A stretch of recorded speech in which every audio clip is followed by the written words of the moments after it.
माझ्यासह आपल्या सर्वांचे श्रद्धास्थान आदरणीय मधुकररावजी पिचड साहेब, शिर्डी लोकसभा मतदारसंघाचे खासदार, आपल्या सर्वांचं नेतृत्व आदरणीय सदाशिवजी लोखंडे साहेब, महाराष्ट्राच्याच नव्हे आंतरराष्ट्रीय पातळीवर पतसंस्था चळवळीचं नेतृत्व करणारे आमच्या सर्वांचेच मार्गदर्शक, सर्वांचे नेते आदरणीय काकासाहेब कोयटे, सुरेशरावजी बापडे, शिवाजी अप्पा काळे साहेब, एस.झेड. देशमुख सर, आपल्या साखर कारखान्याचे अध्यक्ष सीताराम पटेल गायकर साहेब, संस्थेचे चेअरमन, व्हाईस चेअरमन, सर्व संचालक मंडळ, आणि आपण कुणी रुसवा ठेवणार नाही म्हणून फारशा कोणत्याच नावाचा उल्लेख न करता वेळ वाचवण्यासाठी म्हणून केवळ व्यासपीठावरील आणि समोरील सर्वच सन्माननीय बंधू भगिनी, भाऊ पाटीलने सुरुवातीलाच बरंच आमच्या पतसंस्था चळवळीच्या बद्दलची सविस्तर माहिती दिलेली आहे. मी त्याची पुनरावृत्ती न करता, पतसंस्था चळवळ या तालुक्यामध्ये पहिल्यांदा सुरू झाली ते स्वर्गीय महाले साहेबांनी सुरू केली. गायकर साहेबांनी आम्ही त्यांच्याबरोबर होतो. नंतर विठ्ठलराव चासकरांची संस्था आली, नंतर मी, नंतर भाऊ पाटील, असा हा सगळा आमचा इतिहास आहे. जनतेची विश्वासार्हता संपादन करणं आणि वित्तीय क्षेत्रात काम करणं ही आपली कार्यपद्धती आहे, तो आपला स्वभाव आहे, आणि याच मार्गानं पुढे जाणं हे आपलं ध्येय आहे. त्यानुसार आपण सर्वच जण काम करतोय. विठ्ठलराव चासकर साहेब हे पतसंस्था चळवळीचे आमच्या सर्वांचे म्होरके होते, तेव्हा पण आणि आज पण. आज त्यांनी आपल्या संस्थेला एक कॉर्पोरेट लुक देण्याचा प्रयत्न केला. याच्या पुढे जाऊन आम्ही पतसंस्था असो की जिल्हा सहकारी बँक असो, दोन्हीकडे काम करतो. म्हणून सांगतो की आता काही ठिकाणी उलट असं दिसते की काही पतसंस्था ह्या डिजिटल बँकिंगमध्ये किंवा संगणकीय प्रणालीच्या द्वारे ॲडव्हान्स अशा प्रकारची टेक्नॉलॉजी वापरून कुठच्या कुठे पोहोचल्यात. पतसंस्था त्याच बरोबर आहेत. मध्यंतरी आम्ही युरोपला बँकिंग अभ्यासाच्यासाठी गेलो होतो. मी आपल्याला हे सांगू इच्छितो मुद्दाम की ऑनलाईन बँकिंग किंवा कस्टमरच त्या बँकेत दिसत नाही असं चित्र जरी युरोपातलं असेल तरीसुद्धा आपल्याकडं पण कमी नाही. फोन पेवर व्यवहार करणारे आपल्यापैकी कितीतरी आत्ता येथे पण असतील. आपल्याकडं संगणकीय ज्ञानाचं बिलकुलच काही दुष्काळ किंवा दुर्भाग्य असं काहीच पण आपल्याकडं नाही. देत गेलो पाहिजे, लोक ते स्वीकारतायत, हा आत्तापर्यंतचा अनुभव आहे. सहकारी क्षेत्रामध्ये आपण सर्वच जण काम करतोय. अनेक अडचणी येत आहेत, पण काकासाहेब पाठीमागे असतात.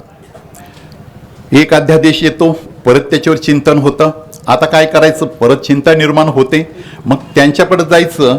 अवघड अशा प्रकारची शस्त्रक्रिया सुद्धा सहजपणे, शांतपणे काकासाहेब करता. सुरेशराव बाबळे, शिवाजी अप्पा आहेत, ही सगळी टीम आहे. मी केवळ व्यासपीठाचं औचित्य राखण्यासाठी हे बोलत नाही. मी खरंच सांगतो की पतसंस्था चळवळ आज ज्यांच्या नेतृत्वाखाली महाराष्ट्रात नव्हे तर सर्वत्र, नेपाळला सुद्धा काकासाहेबांनी आम्ही सर्वच जण होतो.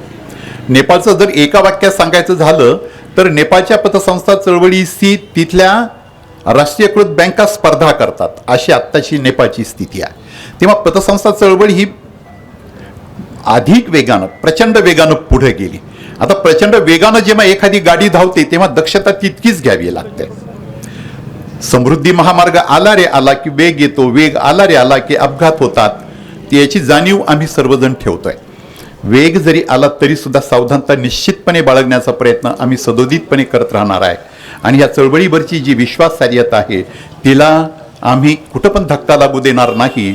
व्यासपीठावर काकासाहेब आपण सर्वजण आहात म्हणून हमीपूर्वक सांगू इच्छितो. सगळं हे फार वर्कशॉप तर किती होतात, सावधानता किती वेळा बाळगायची, नवं काही आलं तर ते स्वीकारायचं कसं, धोके कुठं आहेत, या सगळ्यावर सातत्यपूर्वक चिंतन आणि मंथन हे चालू असतं. त्यामुळे मी तमाम नागरिकांना, ठेवीदारांना अवश्य हे सांगेल की पतसंस्था चळवळ ही आज ज्या विश्वासानं उभी राहिली त्याच विश्वासाने ती पुढे जाईल. त्याच्याबद्दल आपल्या कुणाच्याही मनात चिंता, काळजी अजिबात नसावी. आणि आपला आत्ताचा आधार तरी सहकारी पतसंस्था चळवळच आहे. सामान्यांचा, शेतकऱ्यांसह सर्वांचा आज आधार जर कोणता असेल तर तो सहकारी पतसंस्था चळवळ आहे. बिनधास्तपणे यावं, आपली कागदपत्र सादर करावेत, सगळं काही पूर्ण करावं, हवं तेव्हा कर्ज उचलावं, असं इतकं सहज साध्य पूर्वी काहीच नव्हतं. आता ही पतसंस्था चळवळीनं आपल्या सर्वांना सेवा क्षेत्रामध्ये एक नवी सेवा बहाल करून ही पतसंस्था चळवळ उभी केली. आपल्या सर्वांचा पाठिंबा आहे, यापुढे पण तो कायम राहील. आज चासकर साहेब, तुम्ही आणि सर्व संचालक मंडळ यांना विशेष धन्यवाद देतो. भाऊ पाटीलनं पण तुम्हाला मार्गदर्शन करणं, भरीव मदत करणं, तुमच्याबरोबर सातत्यपूर्वक फिरणं, हे सगळं काम केलेलं आहे. त्यामुळे आज यापुढे सुद्धा पतसंस्था चळवळीमध्ये आपण केवळ फक्त किती ठेवी आहेत एवढं सांगून चालणार नाही, तर वसुलीच्या दृष्टीनं आपल्या सर्वांनाच प्रयत्न करावे लागतील. रिबीटबाबत भाऊ पाटील बोललेत त्याप्रमाणे रिबीट ही एक इथं पडलेली अनिष्ट प्रथा आहे, रूढ आहे. ठेवींचे व्याजदर किती पण खाली आणा, असं आपण म्हणतो की ठेवींचे व्याजदर अधिक आहेत त्यामुळे रिबीट द्यावा लागतो, असं काही पण नाही. हा एक प्रघात पडला आहे आणि तोच कदाचित ह्या पतसंस्था चळवळीचा बळी घेऊ नये म्हणून आता थांबावं लागेल. भांडावं आमच्याबरोबर, पण मला कर्ज फेडायचं आहे, कर्जाचा व्याजदर कमी करा यासाठी जरूर भांडावं, पण रिबेटसाठी भांडवू नये. कारण ते त्या पतसंस्थेच्या चिरेबंदी वाड्याचा जसा एक चिरा निखळून पडतो तसं ते होते. एवढी सावधानता बाळगून पुढे जाऊया. मी परत एकदा चासकर साहेब आपणास, दिलीप आपणास आणि आपल्या सर्व सहकाऱ्यांना धन्यवाद देऊन थांबतो. Shri Swami Samarth cloth and matching centre तसेच श्री स्वामी समर्थ एंटरप्राइजेस या होलसेल साडी दुकानात दिवाळी निमित्त स्पेशल दिवाळी ट्रिपल धमाका ऑफर सुरू. एक साडी खरेदी करा आणि एक साडी अगदी मोफत मिळवा. तसेच 1000 रुपयांची खरेदी करा आणि मिळवा 2000 रुपयांचा चक्क कॅशबॅक. खरेदी करा आज कोणतेही वस्त्र आणि पैसे द्या 6 महिन्यात EMI सुलभ हप्त्याने.